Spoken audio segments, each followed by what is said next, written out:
আসসালামু আলাইকুম। আল শামস ভিসা সার্ভিসে আপনাদেরকে স্বাগতম। এই ভিডিওটা আপনারা পুরো দেখবেন। দেখলে আপনারা ইউরোপ, আমেরিকা, কানাডা কিভাবে আসতে হয়, কিভাবে আসতে পারবেন বা কম পয়সায় কিভাবে আসতে পারবেন, এই বিষয়গুলো আপনারা জানতে পারবেন। আমাদের আল শামস ভিসা সার্ভিস সর্বাত্মক চেষ্টা করতেছে যাতে করে আপনারা সঠিকভাবে বিশ্বের বিভিন্ন দেশে গিয়ে সেটেল হতে পারেন। আমাদের কোম্পানি এটা গ্লোবাল কোম্পানি। আমাদের অফিস দুবাইতে আছে, ওমানে আছে, পর্তুগালে আছে। এই 3 অফিসের মাধ্যমে আমরা সারা বিশ্ব থেকে কাজ করি। পৃথিবীর যে কোনো দেশ থেকে আপনি যেতে পারবেন। সবচেয়ে যে জিনিসটা আপনাদের কাছ থেকে আমি বুঝতে পেরেছি সেটা হলো যে আপনাদের ইন্টারভিউতে আপনারা ভয় পান, যে ইন্টারভিউতে কি জানি কোশ্চেন করবে, বা বিশ্বের বিভিন্ন দেশে যেতে গেলে আপনার পড়াশোনা লাগবে, আপনাকে ইংলিশ জানা থাকতে হবে, বা এই ধরনের একটা ভয় আপনাদের ভিতরে কাজ করে। তো সেই জায়গা থেকে আপনাদেরকে মনে রাখতে হবে, কানাডা বা অস্ট্রেলিয়ার ভিসা, এই দুটো ভিসার কোনোটাতেই ইন্টারভিউ হয় না। এই দুটো ভিসার প্রক্রিয়াটা হলো অনলাইনে পুরো ফাইল সাবমিশন করতে হয়, এরপরে বায়োমেট্রিক লেটার, অ্যাপয়েন্টমেন্ট লেটার আর আপনার পাসপোর্ট, এই 3টা জিনিস সাথে নিয়ে আপনাকে বিএফএস গ্লোবালে শুধু ফিঙ্গার দিতে হবে।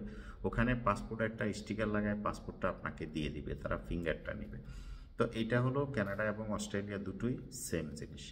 আর ইউরোপের জন্য আপনাকে পুরা ফাইল রেডি করে এটা বিএফএস গ্লোবালে যাই এটা সাবমিশন করতে হবে। তারা পেপারগুলো একটা একটা করে সব দেখে যদি ঠিক থাকে সব পেপারগুলো জমা নিবে, পাসপোর্ট জমা নিবে, আপনার ফিঙ্গার নিবে, আপনার ছবি নিবে। তো এটা হলো প্রসেস এবং প্রক্রিয়া। ইন্টারভিউ বলতে ইউরোপের ভিসার জন্য আপনি যখন বিএফএস গ্লোবালের ভিতরে যাবেন, যদি আপনার কোনো ডকুমেন্ট সমস্যা থাকে বা ডকুমেন্ট কোনো মিসিং থাকে, তাহলে সেই জিনিসটা তারা আপনার থেকে শিওর হতে পারবে, বা এই জিনিসটা আপনার নামটা কি, বা আপনার জন্ম তারিখ ঠিক আছে কিনা, আপনার এই ব্যাপারটা আছে কিনা। যদি না থাকে বলবে যে এটা আপনি নিয়ে আসেন, এটাই। কিন্তু কাউকে হ্যাসেল করার জন্য তারা সেখানে বসে নেই। তাদের দায়িত্ব হলো আপনার সব ডকুমেন্টসগুলা ওকে আছে কিনা, কারণ এমবেসির ডিমান্ড হিসাবে সব পেপার যদি সে বুঝে না পায় তাহলে আপনার অ্যাপয়েন্টমেন্ট সে নিবে না। তো এই ক্ষেত্রে আমাদের অনেক ভাই বলে যে ভাই আমি এজেন্টের কাছে দিছি, এজেন্টের সব ভুয়া ডকুমেন্টস দিছে, 2 নম্বর ডকুমেন্টস দিছে, ডকুমেন্টস ঠিক দেয় নাই, যে কারণে আমার ভিসা হয়নি।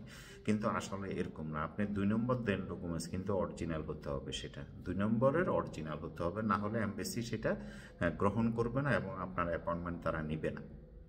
আপনি ফেক ব্যাংক স্টেটমেন্ট দেন, কিন্তু আপনার ওটা জেনুইন থাকতে হবে, ব্যাংকের স্টাম্প থাকতে হবে এবং ব্যাংক সার্টিফাই করতে হবে, তাহলে তারা সেটা নিবে, না হলে তারা নিবে না।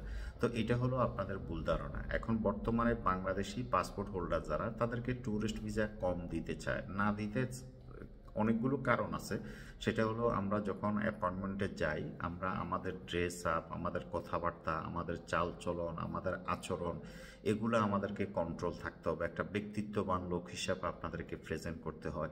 তো এই জিনিসগুলো আমরা মেনটেন করে নেই। যখন লাইনে দাঁড়ায় দেখা গেছে একজন একজনের সাথে কথা বলতেছে, একজনের ব্যাপার আরেকজনে দেখতে আছে, মানে কি হুলস্থুল, মনে করতেছে কেউ দেখতেছে না। আসলে আপনি যখন বিএফএস গ্লোবালের ঢুকা থেকে একদম আপনার প্রক্রিয়া শেষ হওয়া পর্যন্ত এমবেসি এটা ভিডিওতে আপনাদেরকে দেখে।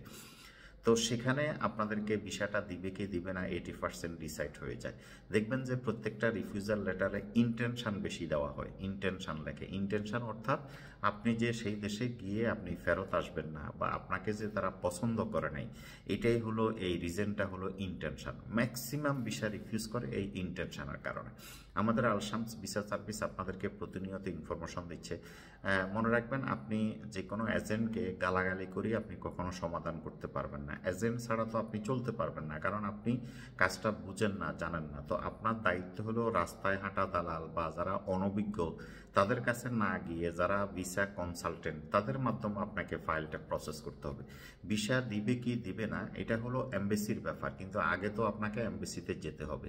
দ্বিতীয় বিষয়টা হলো অনেকেই যে ভিসা অ্যাপ্লাই করতে যেই টাকাটা খরচ হয়, এই টাকাটা খরচ করতে চায় না, বা এই টাকাটা যদি ভিসা না হয় দেখা গেছে এজেন্টের সাথে এটা নিয়ে বাড়াবাড়ি করে, বা এজেন্ট সিটিং বাটফার আমার টাকা খেয়ে ফেলছে। আপনি নিজেও জানেন যে ভিসা অ্যাপ্লাই করতে হলে আপনার অ্যাপয়েন্টমেন্ট ফি, বায়োমেট্রিক ফি, ভিসার fee, insurance, hotel booking, ticket reservation, day to day plan, submission fee, এগুলা সব এমবেসি নেয়, ঠিক আছে? এটা কোনো এজেন্ট খায় না। তো আপনার এই টাকাটা এমবেসি খেয়েছে। আপনি যদি প্রতিবাদ থাকে আপনি সেটা এমবেসিকে বলতে পারেন যে তুমি আমাকে ভিসা দাও নাই, তাহলে আমার টাকা ফেরত দাও। কিন্তু সেখানে দেখা গেছে যে কেউ কথা বলতে পারে না। তো এজেন্টের উপরে উল্টা মানে অযথা এজেন্টকে বদনাম করে যে এজেন্টটা আমার টাকা খেয়ে ফেলছে। ওই বেচার বা আপনার কাজও করছে, পরিশ্রমও করছে এবং ইনভেস্টও করছে, আপনার ভিসা না হলে তো তারও তো লস। তো সুতরাং সেই বিষয়টা আপনি চিন্তা না করে আপনি জায়গায় পোল্টে নিয়ে নিচ্ছেন, আমার ভিসা হয় না, আমার টাকা ফেরত দিয়ে দেয়। এখন সে কোথায় থেকে টাকা ফেরত দিবে? এই টাকা তো নিচে এমবেসি। তো এই বিষয়গুলো আপনাদেরকে নিজের দোষটা আগে দেখতে হবে, তারপরও নয়। এভাবে করলে কোনো এজেন্ট আপনাদের সাথে ভালো সার্ভিস দিবে না। তো এজেন্টদের সাথে আমি কথা বলা, প্রতিদিন আমাকে প্রচুর এজেন্টরা আমাকে বলে ভাইয়া এই বিষয়টা আপনি একটু খোলাখুলি কথা বলেন। দেখেন, এজেন্টদেরকে যদি আপনি রেসপেক্ট না করেন, এজেন্টদেরকে যদি আপনি সম্মান না করেন, তাহলে এজেন্টরা তো আপনাদেরকে ভালো সার্ভিস দিবে না। এই যে বাংলাদেশে যে পরিবেশটা গড়ে উঠছে, যে 18 লাখ, 20 লাখ, 25 লাখ, 30 লাখ এজেন্টরা আপনাদেরকে সুযোগ বুঝে এখন জবাই করে, এর কারণের কিছুটা দোষ আপনাদেরই আছে। তো এই জায়গাটা আপনাদেরকে, আপনারা যেটা তারা পরিশ্রম, যেটা তাদের ন্যায্য পাওনা, সে পারিশ্রমিক তাদেরকে আপনারা দিতে হবে, না হলে সে খাবে কিভাবে? তার ডিগ্রি, তার এডুকেশন, তার পেশা, আপনাকে এগুলো দেখতে হবে। তার কাজই তো ওইটা, সে এই কাজ করে। তো সে আপনার ফাইল এভরিথিং রেডি করে দিচ্ছে, বিনিময়ে আপনি তার পারিশ্রমিক দিবেন না, উল্টা তার উপর আবার ফেটা পাবেন। ভিসা হয় না। আরে ভিসা তো এমবেসি দেয় না। এমবেসি কাকে ভিসা, আমরা সবসময় বলে থাকি ভিসা আপনাকে এমবেসি দিবে, কারো বাবার কুদরতি নাই আপনাকে ভিসা দিবে। কিন্তু এই ভিসার জন্য তারা যেই ফর্মুলা দিছে, সে ফর্মুলাটা মেনে আপনাকে এমবেসিতে যেতে হবে। তারপরে তারা ডিসিশন নিবে আপনাকে ভিসা দিবে কি দিবে না। এটা এজেন্টের না, এজেন্টের কাজ হলো আপনাকে সেটা তুলে ধরা, সেখানে ফোকাস করা। তো এর ভিতরে দেখা গেছে যে অনেকে মনে করে যে ডকুমেন্টস ঠিক নেই। না, ডকুমেন্টস আসলে কিচ্ছু না। মেইন হলো ডকুমেন্টসটা হলো জাস্ট একটা ফর্মালিটি। মেইন হলো এমবেসি যদি আপনাকে দেখে শুনে, যদি তাদের কাছে মনে হয় যেন আপনাকে ভিসা দেওয়া যায়, তখনই তারা ভিসা দেয়, আর না হলে তারা ভিসা দেয় না। আমরা কাজ করতে করতে আমাদের যে প্র্যাকটিক্যাল এক্সপিরিয়েন্স হয়েছে, দেখা গেছে অনেক হাই প্রোফাইল তাকে ভিসা দেয় নাই, অনেক নর্মাল প্রোফাইল, প্লেন পাসপোর্ট, খালি পাসপোর্ট তাকে ভিসা দিয়েছে। তো এই বিষয়টা একান্ত নির্ভর করে আপনার ভিসা অফিসারের উপরে। তো সুতরাং আপনারা যদি পদ্ধতিগুলা বুঝেন, আপনার মোবাইলে, হাতের মোবাইলে আছে, আপনি গুগলে সার্চ করলে পেয়ে যাবেন কানাডা ট্যুরিস্ট ভিসা রিকোয়ারমেন্ট, আপনার সামনে পুরো চেকলিস্ট চলে আসবে। আপনি ইউরোপের বিষয় জানতে চান, অস্ট্রেলিয়ার বিষয় জানতে চান, যেই কোনো দেশের বিষয় জানতে চান, গুগলে সার্চ করলেও আপনি পেয়ে যাবেন। এখন আপনার কাজ হলো এই ডকুমেন্টসগুলো রেডি করে এমবেসিতে সাবমিশন করা। তো সেই ক্ষেত্রে আপনি যে কোনো একজন ভিসা কনসালটেন্টের সহযোগিতা নেবেন, তাকে তার পারিশ্রমিক দিবেন, সে আপনার ফাইল রেডি করে দিবে, আপনি এমবেসিতে যাবেন। এটাই হলো প্রসেস, আর এটাই হলো রিয়াল, এটাই হওয়া উচিত। তো সেই জায়গা থেকে আমাদের বাংলাদেশে দালালি যে প্রথাটা শুরু হয়েছে, বা দালালি সিস্টেম যেটা, এই সিস্টেমটা চেঞ্জ করার জন্য আমাদের আলশামস ভিসা সার্ভিস দীর্ঘদিন থেকে কাজ করতেছে। যেমন আমাদের আলশামস ভিসা সার্ভিস শুধু সার্ভিস চার্জ নিয়ে আমরা কাজ করি, আমরা এক্সট্রা কোনো টাকা পয়সা নিই না। আমরা আপনাকে শ্রম দেব, বিনিময়ে আমরা পারিশ্রমিক নেব। এটাই হলো যে কারণে আপনি কম টাকায় বিশ্বের বিভিন্ন দেশে আমাদের মাধ্যমে যেতে পারতেছেন। আমরা অনলি 5 লাখ টাকায় কাজ করি। আপনি কানাডা যাবেন, অস্ট্রেলিয়া যাবেন, ইউরোপ যাবেন, যে কোনো দেশে যাবেন, টিকিট সহ কমপ্লিট আপনার 5 লাখ টাকা খরচ হবে। আপনি নিজে নিজে অ্যাপ্লাই করলে আপনার 4 লাখ টাকা খরচ হবে। আমরা একটা স্পন্সর দিয়ে অ্যাপ্লাই করি, যে কারণে সেখানে 1 লাখ টাকার মতো খরচ হয়।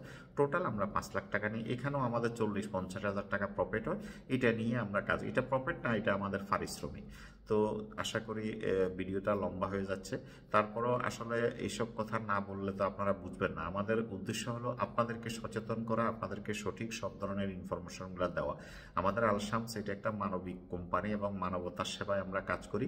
আমাদের অফিস দুবাইতে আছে, ওমানে আছে, পর্তুগালে আছে। এই 3 অফিসের মাধ্যমে আমরা সারা বিশ্ব থেকে কাজ করি। এখন অনলাইনের যুগ, আপনি ঘরে বসেও সার্ভিস নিতে পারবেন। মেইন বিষয়টা হলো আপনাকে একটু আপডেট হতে হবে, একটু পড়াশোনা করতে হবে, একটু এডুকেশন করতে হবে, তাহলে আপনাকে কেউ ঠকাতে পারবে না, কোথাও আপনি প্রতারিত হবেন না। তো আশা করি বুঝতে পারছেন। সবাই ভালো থাকেন। আল্লাহ হাফেজ।